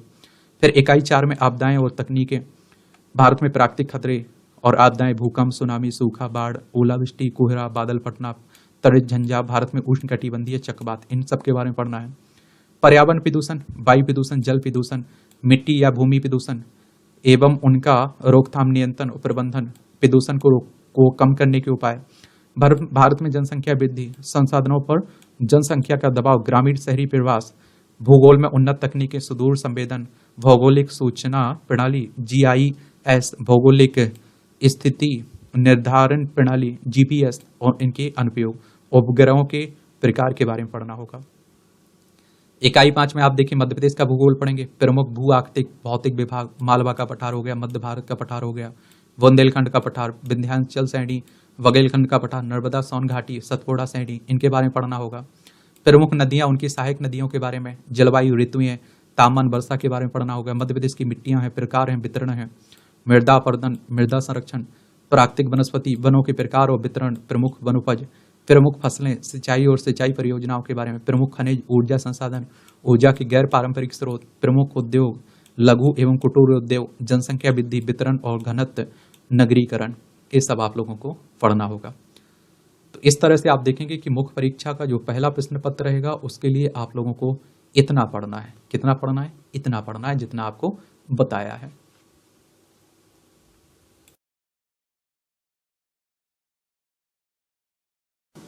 अब आप देखेंगे कि ये दूसरा प्रश्न पत्र है मुख्य परीक्षा का।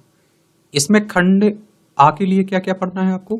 संविधान, शासन व्यवस्था, राजनीतिक एवं प्रशासनिक संरचना। इसमें इकाई 1 है भारतीय संविधान निर्माण, विशेषताएं, मूल ढांचा, प्रमुख संशोधनों के बारे में आपको पढ़ना होगा। वैचारिक तत्व, उद्देशिका हो गया, मूल अधिकार हो गए, मूल कर्तव्य हो गए, राज्य के नीति निर्देशक तत्व आप लोगों को पढ़ना है। संघवाद पढ़ना है, केंद्र राज्य संबंध पढ़ना है, उच्चतम न्यायालय के बारे में पढ़ना है, उच्च न्यायालय के बारे में पढ़ना है, न्यायिक पुनरावलोकन के बारे में पढ़ना है, न्यायिक सक्रियता के बारे में पढ़ना है, लोक अदालत एवं जनहित याचिका के बारे में आपको पढ़ना होगा। फिर आप देखेंगे कि इकाई 2 आ जाती है और इकाई 2 में भारतीय निर्वाचन आयोग के बारे में, नियंत्रक एवं महालेखा परीक्षक के बारे में, संघ लोक सेवा आयोग के बारे में, भारतीय लोक सेवा आयोग और नीति आयोग के बारे में पढ़ना होगा। इन सबको कवर पकड़ना पड़ेगा। भारतीय राजनीति में जाति, धर्म, वर्ग, निर्जातीय, भाषा एवं लिंग की भूमिका, भारतीय राजनीति में राजनीतिक दल एवं मताधिकार, मतदान व्यवहार, सिविल सोसाइटी एवं जन आंदोलन, राष्ट्रीय अखंडता तथा सुरक्षा से जुड़े मुद्दे आपको पढ़ना है। इकाई 3 लोकतंत्र की विशेषताएं, राजनीतिक प्रतिनिधित्व, निर्णय प्रक्रिया में नागरिकों की भागीदारी, समुदाय आधारित संगठन, गैर सरकारी संगठन, स्वयं सहायता समूह SHG, मीडिया की भूमिका एवं समस्याएं, इलेक्ट्रॉनिक फ्रंट और सोशल मीडिया के बारे में पढ़ना है। भारतीय राजनीतिक विचारक, कौटिल्य हो गया, देवी अहिल्याबाई होलकर, महात्मा गांधी, जवाहरलाल नेहरू, सरदार वल्लभ भाई पटेल, राम मनोहर लोहिया, डॉक्टर भीमराव अम्बेडकर, पंडित दीनदयाल उपाध्याय और जयप्रकाश नारायण, इनके बारे में पढ़ना है। इकाई 4 आ जाती है आपकी। दूसरे पेपर है ना मुख्य परीक्षा का, उसमें खंड आ के लिए सब पढ़ना है आपको। राज्यों का पुनर्गठन 1956, मध्य प्रदेश का निर्माण, मध्य प्रदेश का विभाजन जो सन 2000 में छत्तीसगढ़ अलग होता है ना, तो उसके बारे में पढ़ना है। राज्यपाल, इसकी नियुक्ति, शक्ति, स्थिति, मुख्यमंत्री एवं मंत्रिपरिषद संगठन, कार्य और भूमिका के बारे में पढ़ना है। मध्य प्रदेश की विधानसभा के बारे में पढ़ना है, संगठन, शक्तियां, अध्यक्ष की भूमिका, विपक्ष की भूमिका क्या होती है। मध्य प्रदेश उच्च न्यायालय के बारे में, संगठन, क्षेत्राधिकार एवं भूमिका के बारे में पढ़ना है। जवाबदेही एवं अधिकार, प्रतिस्पर्धा आयोग होगा, अनुसूचित जनजाति आयोग हो गया, अनुसूचित जनजाति आयोग हो गया, अनुसूचित जाति आयोग, अनुसूचित जनजाति आयोग, पिछड़ा वर्ग आयोग हो गया, केंद्रीय सतर्कता आयोग हो गया, मानव अधिकार आयोग हो गया, सूचना अधिकार आयोग, सूचना आयोग हो गया, उपभोक्ता फोरम, बाल आयोग, महिला आयोग, इन सब आयोगों के बारे में पढ़ना है। और देखिए आयोगों से तो क्वेश्चंस प्रीलिम्स में भी हर साल पूछे जाते हैं। फिर इकाई 5 में आप लोग क्या पढ़ेंगे? मध्य प्रदेश का प्रशासन सचिवालय हो गया और मुख्य सचिव हो गया, सचिव तथा आयुक्त। और आप देखिए मध्य प्रदेश में जिला प्रशासन, जिलाधीश की भूमिका, मध्य प्रदेश में ग्रामीण स्थानीय स्वशासन, पंचायती राज संगठन एवं शक्तियां, शहरी स्थानीय स्वशासन संगठन एवं शक्तियां, स्थानीय स्वशासन में वित्त, नौकरशाही एवं स्वायत्तता का महत्व देखना है। मध्य प्रदेश का राजनीतिक परिदृश्य, जनजातीय हो गए, पिछड़े एवं वंचित वर्ग का उत्थान एवं नक्सली समस्याओं से जुड़े मुद्दे देखना है। मध्य प्रदेश की जनजातियों, मध्य प्रदेश की राजनीति में महिलाओं का योगदान क्या है, ये भी आप लोगों को पढ़ना है। मध्य प्रदेश की राजनीति में समसामयिक मुद्दे, जो करंट के मुद्दे रहते हैं, उनके बारे में आपको पढ़ना है। और देखिए करंट अफेयर्स हर जगह मदद पहुंचाता है, चाहे आप लोग प्रीलिम्स की तैयारी कर रहे हो, मुख्य परीक्षा की तैयारी कर रहा है, इंटरव्यू में भी फायदा पहुंचाता है। तो जो मुख्य परीक्षा का दूसरा प्रश्न पत्र है उसके खंड आ के लिए आप लोगों को इतना सब पढ़ना है। इसकी पीडीएफ डाल देता हूं तो वहां जाकर आप लोग देख लीजिएगा। 150 नंबर के लिए आप लोगों को इतना पढ़ना है। अब खंड बा के लिए क्या क्या पढ़ना है, यानी कि 150 नंबर और हैं, उसके लिए क्या क्या पढ़ना पड़ेगा। तो इसमें खंड बा, इसमें समाजशास्त्र, सोशियोलॉजी के बारे में पढ़ना है। इकाई 1 समाजशास्त्र की आधारभूत अवधारणा, समाज की भारतीय संकल्पना, कुटुंब, परिवार, नातेदारी, वंश, गौत्र, परंपरा, समुदाय, संस्था, संघ, संस्कृति, मानदंड और मूल्य के बारे में पढ़ना है। सामाजिक समरसता के तत्व, सभ्यता एवं संस्कृति की अवधारणा हो गई, भारतीय संस्कृति की विशेषताएं हो गई, सामाजिक संस्थाएं हो गई, परिवार, शिक्षा, धर्म, वर्ण, ऋण, यज्ञ, संस्कार के बारे में पढ़ना है। अनुष्ठान, विभिन्न संदर्भ, जाति व्यवस्था, आश्रम, पुरुषार्थ, समाज और विवाह पर, धर्म और आप देखेंगे संप्रदाय का स्वभाव देखना हो, संप्रदायों का प्रभाव देखना है।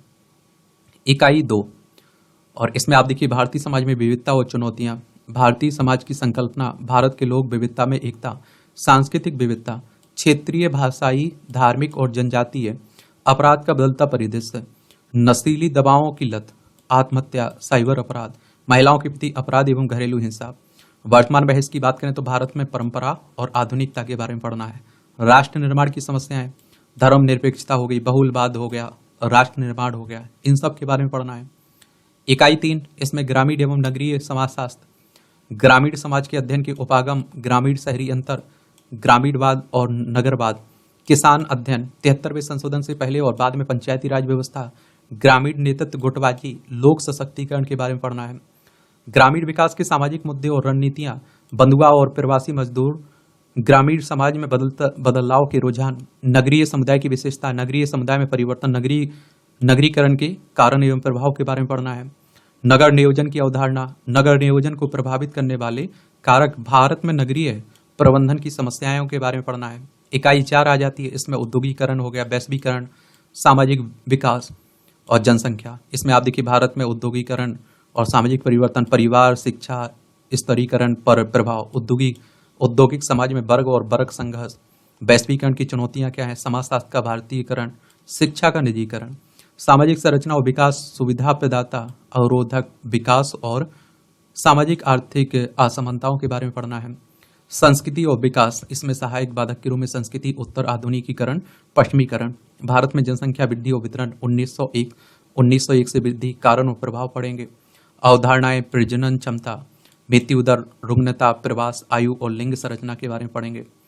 इकाई 5 इसमें आप देखेंगे मानव संसाधन विकास और सामाजिक कल्याण की योजनाएं, राष्ट्रीय शिक्षा नीति 2020 हो गया, विजन, सिद्धांत, स्कूली शिक्षा, उच्च शिक्षा, व्यवसायिक शिक्षा, ऑनलाइन और डिजिटल शिक्षा, वयस्क शिक्षा, जीवन पर्यंत सीखना, सामाजिक वर्गों उनके कल्याण कार्यक्रमों से संबंधित मुद्दे, वरिष्ठ नागरिक, आप देखिए वरिष्ठ नागरिक, बच्चे, महिलाएं, विशेष अधिकार प्राप्त वर्ग और विकासात्मक परियोजनाओं से उत्पन्न विस्थापित समूह, बालिकाओं की शिक्षा से जुड़े मुद्दे। और आप देखेंगे कि सामुदायिक विकास कार्यक्रम, विस्तार शिक्षा, पंचायती राज, सामुदायिक विकास में गैर सरकारी संगठनों, एनजीओ की भूमिका, मध्य प्रदेश में जनजातियों की स्थिति एवं सामाजिक संरचना, रीति रिवाज, जनजातियों में विश्वास, विवाह, रिश्तेदारी, धार्मिक विश्वास, परंपराएं, त्योहार और उत्सव, मध्य प्रदेश की लोक संस्कृति के बारे में आपको पढ़ना होगा। और इस तरह से आप देखेंगे कि दूसरा जो मुख्य परीक्षा का प्रश्न पत्र है ना, उसके लिए इतना आप लोगों को पढ़ना है। यहां से आप देखिए खंड आ के लिए ये सब पढ़ना है आपको। प्रश्न पत्र 1 में किस तरह, प्रश्न पत्र दूसरे में, और प्रश्न पत्र दूसरे में बी खंड जो है आपका, देखिए इस समाजशास्त्र, इसमें आप लोगों को इतना पढ़ना है। तो 300 नंबर के लिए आप लोगों को इतनी मेहनत करनी है, इतना सिलेबस कंप्लीट करना है, कवर करना है, ठीक है। फिर आप देखते हैं कि तृतीय प्रश्न पत्र आ जाता है, ये भी 300 नंबर का रहता है, 3 घंटे का समय रहता है। 150 के लिए खंड आ में आपको क्या क्या पढ़ना है, अर्थशास्त्र पढ़ना है 150 नंबर के लिए, 150 नंबर के लिए। इसमें इकाई 1 है भारतीय अर्थव्यवस्था के मौलिक पहलू, इसमें भारतीय अर्थव्यवस्था की प्रमुख विशेषताएं होगी, विकसित भारत 2047, कृषि, उद्योग और सेवा क्षेत्र का क्षेत्रीय योगदान, राष्ट्रीय आय की विभिन्न अवधारणाएं, प्रमुख फसलें, फसल पैटर्न, चुनौतियां, घटती उत्पादकता, किसान संकट, मौसम पर निर्भरता, सरकारी पहल, पीएम किसान NMSA और विभिन्न योजनाएं, कृषि मूल्य नीति, विपणन और वित्त, मूल्यवर्धन के लिए कृषि स्टार्टअप और कृषि प्रसंस्करण, भारत में औद्योगिक नीतियां और औद्योगिक विकास, विनिर्माण और अधोसंरचना, मेक इन इंडिया अधोसंरचना परियोजनाएं, तथित आतिथ्य और पर्यटन, विदेशी मुद्रा आय में योगदान, भारत में वस्तु व सेवाओं का मानकीकरण।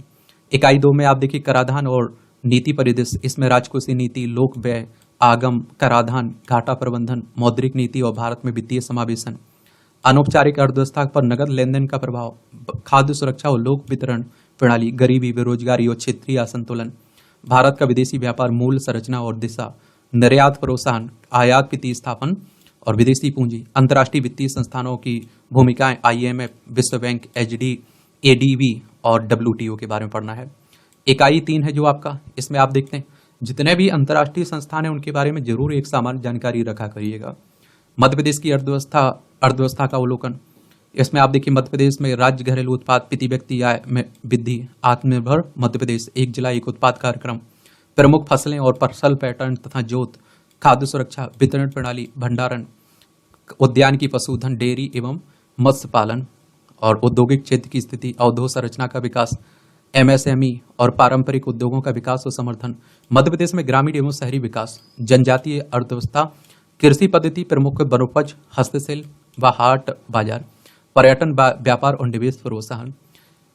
इकाई 4 रहता है मध्य प्रदेश में सामाजिक आर्थिक विकास, स्वास्थ्य अधोसंरचना, शिक्षा और कौशल विकास, प्राकृतिक संसाधन प्रबल के लिए नीतियां, वन, जल और खनिज, वित्तीय सामाजिक समावेशन एवं कल्याणकारी योजनाएं, मध्य प्रदेश की जनसांख्यिकीय का प्रभाव, मानव संसाधन की उत्पादकता और रोजगार, मध्य प्रदेश में बौद्धिक संपदा अधिकारों की प्रगति, राज्य का राजस्व, व्यय, ऋण एवं राजकोषीय अनुशासन। इकाई आप देखिए 5, इसमें सांख्यिकी, डेटा विश्लेषण, प्रायिकता और समंक संकलन की विधियां, माध्यमादिका, बहुलक, गणना और व्याख्याएं, डेटा विश्लेषण के प्रकार और वर्णात्मक बनाम अनुमानात्मक, पिति चयन की विधियां, डेटा प्रस्तुति तकनीक, टेबल, चार्ट, ग्राफ, प्रायिकता की बुनियादी अवधारणाएं। तो इस तरह से आप देखेंगे तीसरे प्रश्न पत्र के लिए खंड आ में 150 नंबर के लिए आप लोगों को इतना सब पढ़ना है। कितना सब पढ़ना है? इतना सब पढ़ना है, अर्थशास्त्र। आगे किताबों के बारे में भी बात करेंगे, स्टडी मटेरियल किस तरह से कवर होगा उस पर भी हम लोग बात करेंगे। अब देखिए तृतीय प्रश्न पत्र का खंड बा बचता है 150 नंबर की ओर। 150 नंबर के लिए क्या क्या पढ़ना है? विज्ञान, तकनीकी एवं जन स्वास्थ्य। इसमें इकाई 1 में सामान्य विज्ञान हो गया, विज्ञान के साधारण अनुप्रयोग, सूक्ष्म संरचना एवं प्रकार, जैविक कृषि, कोशिका संरचना, प्रकार, विभाजन एवं कार्य, जंतुओं एवं पौधों का वर्गीकरण, पौधे, पशुओं एवं मनुष्यों में पोषण, संतुलित आहार, विटामिन, हीनता जन रोग, हार्मोन्स, मानव शरीर के अंग, संरचना एवं कार्य प्रणाली। जैव प्रौद्योगिकी में आप देखिए परिभाषा, स्वास्थ्य और चिकित्सा, कृषि, उद्यान की, पशुपालन, उद्योग और पर्यावरण जैसे क्षेत्रों में उपयोग, इथनो बायोलॉजी के अनुप्रयोग। प्राचीन समय में आर्यभट्ट, वाराहमिहिर, ब्रह्मगुप्त एवं भास्कर प्रथम एवं द्वितीय द्वारा खगोल शास्त्र में योगदान। प्राचीन एवं आधुनिक भारतीय वेधशालाओं से संबंधित प्रारंभिक जानकारी। बौद्धिक संपदा के अधिकार और पेटेंट, ट्रप्स एवं ट्रम्स। और इकाई 2 में आप देखिए कंप्यूटर विज्ञान हो गया, कंप्यूटर के प्रकार हो गया, विशेषताएं हो गई, PD, generation, memory, input output devices, storage device, software, hardware, operating system, Windows, Microsoft office के उपयोग, कंप्यूटर की भाषाओं का सामान्य ज्ञान, C++, जावा, ट्रांसलेटर, इंटरप्रेटर और असेंबलर, इंटरनेट व email, social media, e governance, कृत्रिम बुद्धिमत्ता का आधारभूत ज्ञान, AI, क्लाउड कंप्यूटिंग, विभिन्न उपयोग, पोर्टल, वेबसाइट और वेब पेजेज के बारे में पढ़ना है। गणितीय विज्ञान, संख्याएं, इसके प्रकार, इकाई, मापन की विधियां, समीकरण, गुणनफल, लाभ हानि, प्रतिशत, साधारण एवं चक्रवर्ती ब्याज, अनुपात, समानुपात, ज्यामितीय आकृतियों का क्षेत्रफल एवं पृष्ठीय क्षेत्रफल। और इकाई 3 में आप देखिए आयुर्वेद हो गया, योग एवं प्राकृतिक चिकित्सा, यूनानी, सिद्धा, सोवा, रिकपा, होम्योपैथी, चिकित्सा पद्धतियों के मूल सिद्धांत, one nation one health system policy 2030। और आयुर्वेद में त्रिदोष, पंच महाभूत, आकाश, वायु, अग्नि, जल, पृथ्वी, दिनचर्या, ऋतुचर्या और पंचकर्म की प्रारंभिक जानकारी, जैविक घड़ी। और केंद्र, राज्य, जिला एवं ग्रामीण स्तर पर आयुष सहित स्वास्थ्य, आप देखते हैं कि प्रशासन और राष्ट्रीय स्वास्थ्य नीति, और इसमें आयुर्वेद का क्षेत्र, योग में पंचकोश हो गया, सिद्धांत, अष्टांग योग, सट कर्म, मुद्रा की प्रारंभिक जानकारी, प्राकृतिक चिकित्सा, मिट्टी चिकित्सा, धूप सेवन, जल चिकित्सा की चिकित्सीय प्रभाव एवं प्रकार, पोषण संस्कार, नामकरण, निष्क्रमण, कर्ण भेद आदि का सामान्य ज्ञान, इनका वैज्ञानिक महत्व। इकाई 4 में आप देखें राष्ट्रीय स्वास्थ्य कार्यक्रम, स्वास्थ्य स्वच्छता एवं बीमारियां, कुष्ठ NLEP, एड्स NACP, अंधत्व NPCB, पोलियो, राष्ट्रीय क्षय निवारण कार्यक्रम, वेक्टर जनित रोग नियंत्रण कार्यक्रम, प्रजनन एवं बाल स्वास्थ्य RCH कार्यक्रम, इंटीग्रेटेड चाइल्ड डेवलपमेंट की स्कीम ICDS, सार्वभौमिक एवं राष्ट्रीय टीकाकरण कार्यक्रम, राष्ट्रीय आयुष मिशन NAM, राष्ट्रीय परिवार स्वास्थ्य सर्वेक्षण NFHS, और स्वच्छ भारत मिशन हो गया, आयुष्मान भारत योजना, राष्ट्रीय स्वास्थ्य मिशन NRHM और NUHM, मध्य प्रदेश में मातृ मृत्यु दर हो गया, विभिन्न बायोमार्कर यथा हेमेटोलॉजी हो गया, बायोकेमिस्ट्री हो गया, सीरोलॉजी की सामान्य स्तर की जानकारी। प्राथमिक स्वास्थ्य देखभाल, प्राथमिक स्वास्थ्य देखभाल का सिद्धांत और तत्व, स्वास्थ्य देखभाल का स्तर, उपकेंद्र, ग्राम स्तर पर प्राथमिक स्वास्थ्य देखभाल की संरचना, प्राथमिक स्वास्थ्य देखभाल केंद्र, सामुदायिक स्वास्थ्य केंद्र और ग्रामीण चिकित्सालयों के स्तर। इकाई 5 होती है भारतीय परंपरा और संस्कृति में पर्यावरण की अवधारणा, जनपदोध्वंस, वायु जल देश काल की विकृतियां, मानव गतिविधियों का पर्यावरण पर प्रभाव, पर्यावरण से संबंधित नैतिकता और मूल्य, जैव विविधता, विशेष रूप से मध्य प्रदेश के संदर्भ में पर्यावरण प्रदूषण, जलवायु परिवर्तन, लुप्त प्राय एवं विलुप्त प्रजातियां, पर्यावरण से संबंधित समस्याएं, चुनौतियां, पर्यावरणीय क्षरण के कारण प्रभाव, पर्यावरण शिक्षा, सार्वजनिक जन जागरूकता के कार्यक्रम, पर्यावरण शिक्षा, उसका स्वास्थ्य एवं सुरक्षा से संबंध, और पर्यावरण अनुकूल प्रौद्योगिकी, पर्यावरण संरक्षण के संवैधानिक प्रावधान, पर्यावरण संरक्षण नीतियां, नियामक ढांचा, पर्यावरण संरक्षण में मध्य प्रदेश की जनजातियों की भूमिका, बैगा, सहरिया, भारिया, भील, गोंड इत्यादि की, ठोस अपशिष्ट प्रबंधन, नगरीय औद्योगिक अवशिष्टों के कारण प्रभाव एवं नियंत्रण, स्वच्छता सर्वेक्षण अभियान, उद्देश्य, विभिन्न चरण, उपलब्धियां तथा भविष्य, जल सुरक्षा, जल संरक्षण के क्षेत्र में किए जाने वाले विभिन्न प्रयास। तो तीसरे प्रश्न पत्र, मुख्य परीक्षा का जो तीसरा प्रश्न पत्र है, उसके लिए आप लोगों को इतना पढ़ना है। क्या करना है? इतना आपको पढ़ना है। खंड ए में आप देखते हैं कि आ में अर्थशास्त्र हो गया। इसकी पीडीएफ आपको एजुकेशन सर्कल प्लेटफॉर्म पर मिल जाएगी, वहां से जाकर आप लोग डाउनलोड भी कर सकते हैं। और जो खंड बी है, जो 150 नंबर के लिए विज्ञान, तकनीक एवं जन स्वास्थ्य में आप लोगों को ये सब पढ़ना है, कवर करना है। मैं कह रहा हूं कि एक एक शब्द को कवर कर लीजिएगा, और एक एक शब्द को कवर करेंगे तो मैं इतना गारंटी के साथ कह सकता हूं कि अब आपकी बहुत अच्छी तैयारी हो जाएगी। इसमें कोई दोहराए नहीं होनी चाहिए। क्या नहीं होना चाहिए? दोहरानी होनी चाहिए। अगर 100% देंगे तो 100% रिजल्ट भी पॉजिटिव ही आएगा। अब आप देखिए, मुख्य परीक्षा का चतुर्थ पेपर आता है, प्रश्न पत्र आपका चौथे की बात हो रही है। इसमें 4th नंबर का है ना, जो 300 नंबर का रहता है, याद रखिएगा।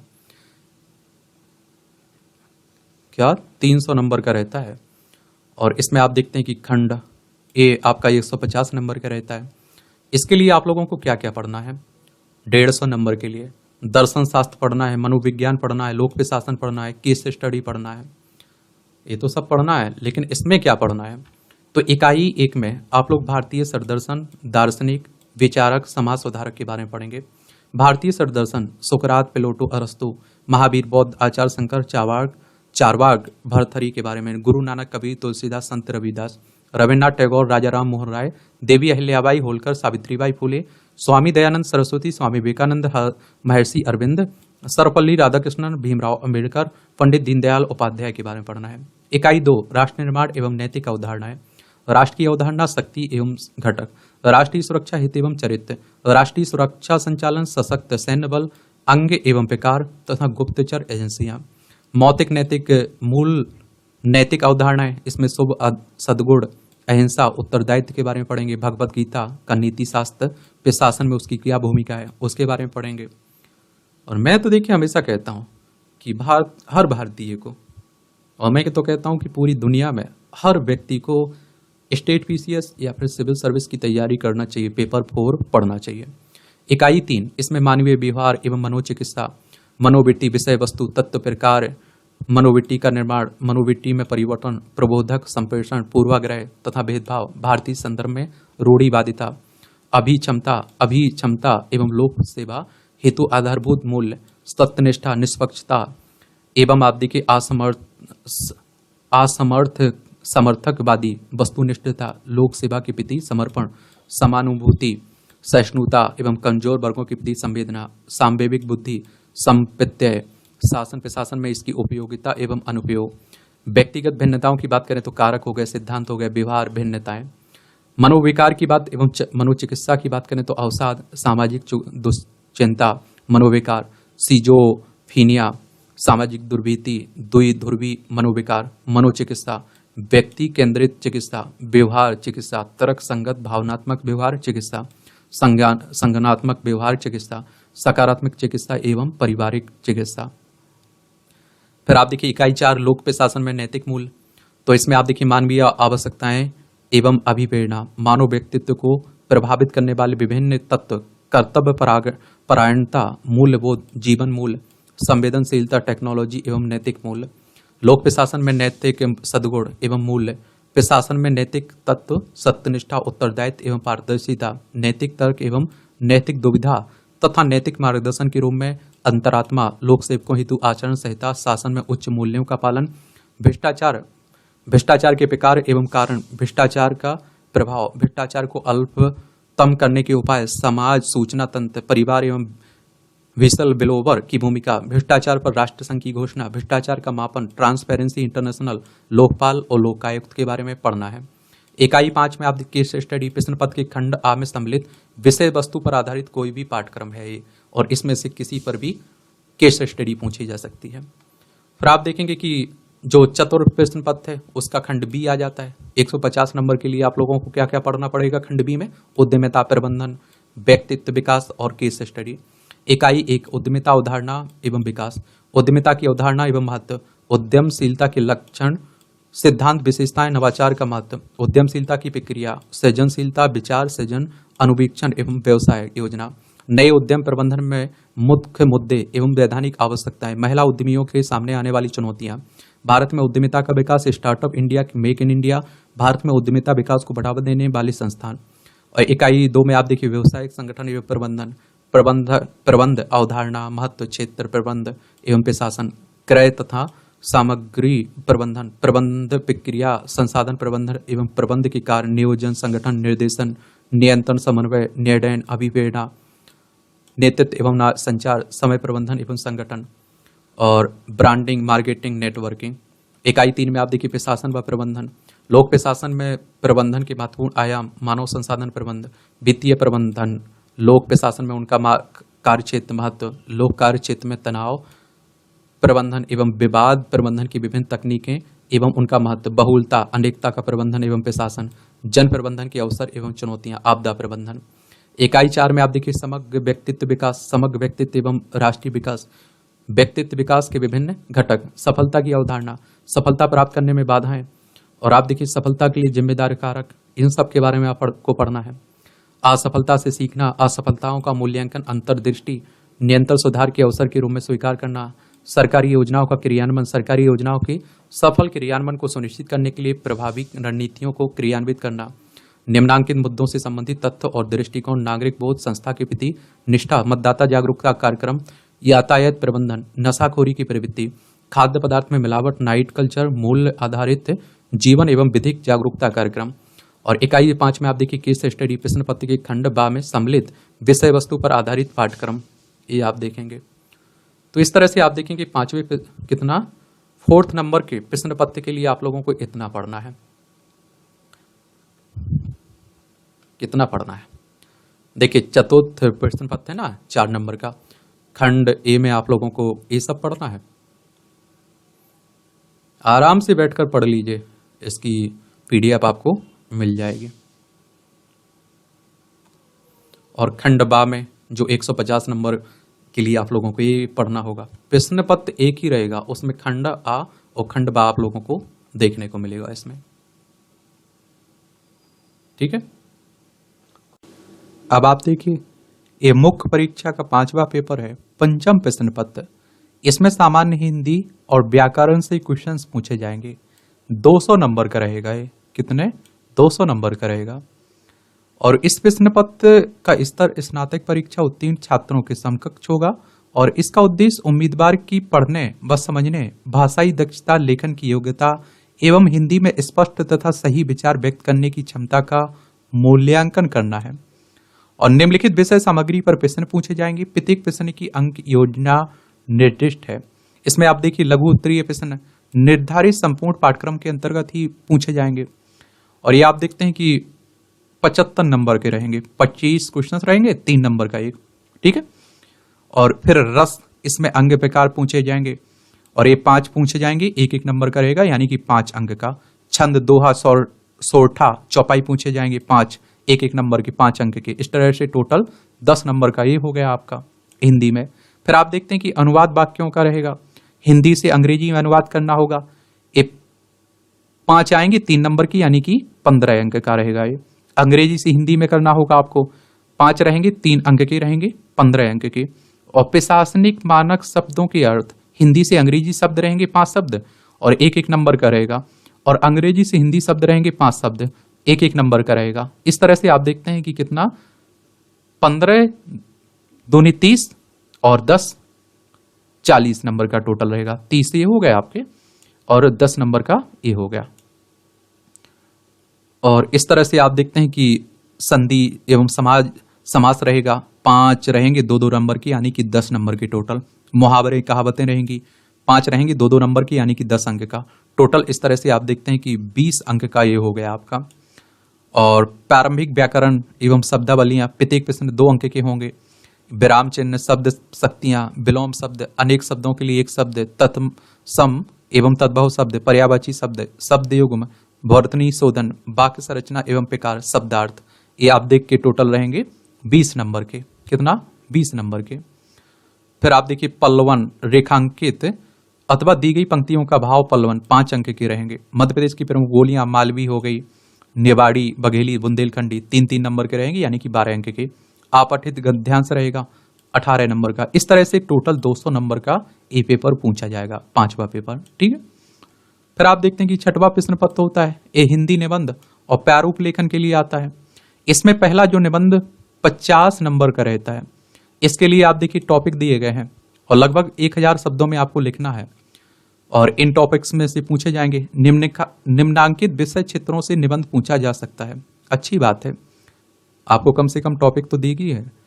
भारतीय ज्ञान विज्ञान परंपरा से पूछा जा सकता है। विकसित भारत @ 2047 से पूछा जा सकता है। आत्मनिर्भर भारत की संकल्पना, स्वर्णिम मध्य प्रदेश, अंतरिक्ष में भारत के बढ़ते कदम, मध्य प्रदेश की गौरवशाली इतिहास, पर्यावरण, विज्ञान, धर्म, अध्यात्म, विश्व ग्राम की संकल्पना, शिक्षा में गुणवत्ता, राष्ट्रीय शिक्षा नीति 2020, परंपरागत कौशल आधारित व्यवसाय, आधुनिकीकरण, भूमंडलीकरण, उदारीकरण, कृत्रिम बुद्धिमत्ता, परंपरागत खेल, सांस्कृतिक विरासत, सभ्यता एवं संस्कृति, धार्मिक सांस्कृतिक पर्यटन, युवा नीति, योग एवं स्वास्थ्य, ई मार्केटिंग, ई कॉमर्स, नेतृत्व एवं विकास, सुशासन, नौकरशाही, लोकतंत्र में सिविल सेवाओं की भूमिका, जनजातीय विकास, स्वदेशी स्वभाषा और राष्ट्रीयता के विभिन्न मुद्दे, राष्ट्रीय एकता एवं सामाजिक समरसता, सामुदायिक जीवन, सामाजिक सरोकार, नवीकरणीय ऊर्जा, सतत विकास लक्ष्य, समावेशी विकास, ग्राहक जागरूकता, आज की आवश्यकता, मादक पदार्थों का सेवन एवं दुष्प्रभाव, घरेलू हिंसा, बाह्य एवं आंतरिक सुरक्षा के मुद्दे, व्यवसायगत सरलता, सोशल मीडिया का मानव जीवन पर प्रभाव, गौरवशाली भारतीय संस्कृति, वसुदेव कुटुंबकम, मानवीय जीवन में संस्कार और जीवन मूल्य, one nation one health system policy 2030। 1000 शब्दों पर आप लोगों को लिखना होगा, 50 नंबर का ये रहेगा, ठीक है। फिर दूसरा जो निबंध रहेगा ये समसामयिक घटनाओं और एवं निदान पर पूछे जाएगा। करंट की कोई घटना रहेगी उस पर 500 शब्दों में लिखना है, 20 नंबर का रहेगा ये। प्रारूप लेखन, शासकीय व अर्ध शासकीय पत्र, परिपत्र, सर्कुलर, प्रपत्र, विज्ञापन, आदेश, प्रतिष्ठांकन, स्मारक, स्मरण पत्र लगभग 250 शब्दों में रहेगा। ये 15 नंबर इसके लिए आपके पास रहेंगे। प्रतिवेदन, इसमें आप देखिए रिपोर्ट राइटिंग, अधिसूचना, नोटिफिकेशन, ज्ञापन, मेमोरेंडम, टिप्पणी लेखन 250 शब्दों में रहेगा और इसके लिए टोटल 15 नंबर रहेंगे। इस तरह से 6वां पेपर आपका 100 अंक का रहेगा। चूंकि इस प्रश्न पत्र का उद्देश्य अभ्यर्थी की हिंदी भाषा की अभिव्यक्ति और उसके सामान्य हिंदी के ज्ञान का परीक्षण करना है और अतः इस प्रश्न पत्र के उत्तर देने का माध्यम केवल हिंदी रखा गया है। याद रखिएगा, 5वें और 6वें पेपर का माध्यम हिंदी रखा गया है, ठीक है। ये अब आप देखिए इंग्लिश में दे दिया गया आपको सिलेबस यानी कि पाठ्यक्रम। तो इसकी पीडीएफ आपको दे देता हूँ, आप जाकर पढ़ते रहिए, मेहनत करते रहिए। मेरी तरफ से शुभकामनाएं हैं और ईमानदारी से तैयारी करेंगे तो मुझे लगता है ईमानदारी से आपका पॉजिटिव रिजल्ट भी आएगा। जो पुराने क्वेश्चंस पेपर हैं वो आपको एमपीपीएससी की मेन साइट पर मिल जाएंगे। अगर ना मिलने तो आप लोग मुझे बता सकते हैं। और क्या, जो स्टडी मटेरियल है उस पर हम लोग बात कर लेंगे, क्या क्या पढ़ना है, कैसे पढ़ना है। मेरी अगर बात मानो तो एनसीईआरटी किताबें एक बार जरूर पढ़ लेना। क्या कर लेना? एनसीईआरटी किताबें एक बार जरूर देख लेना। और देख लोगे तो नुकसान तो नहीं होगा, अगर फायदा नहीं होगा। क्या नुकसान नहीं होगा, फायदा ही होगा, इतना कह सकता हूं। और इस तरह से आप देखेंगे कि आपका इंटरव्यू हो गया और मुख्य परीक्षा हो गई। इसी के आधार पर आपकी मेरिट लिस्ट बनेगी और आपको कोई पद दिया जाएगा। क्या दिया जाएगा? पद दिया जाएगा, पद मिलेगा आपको।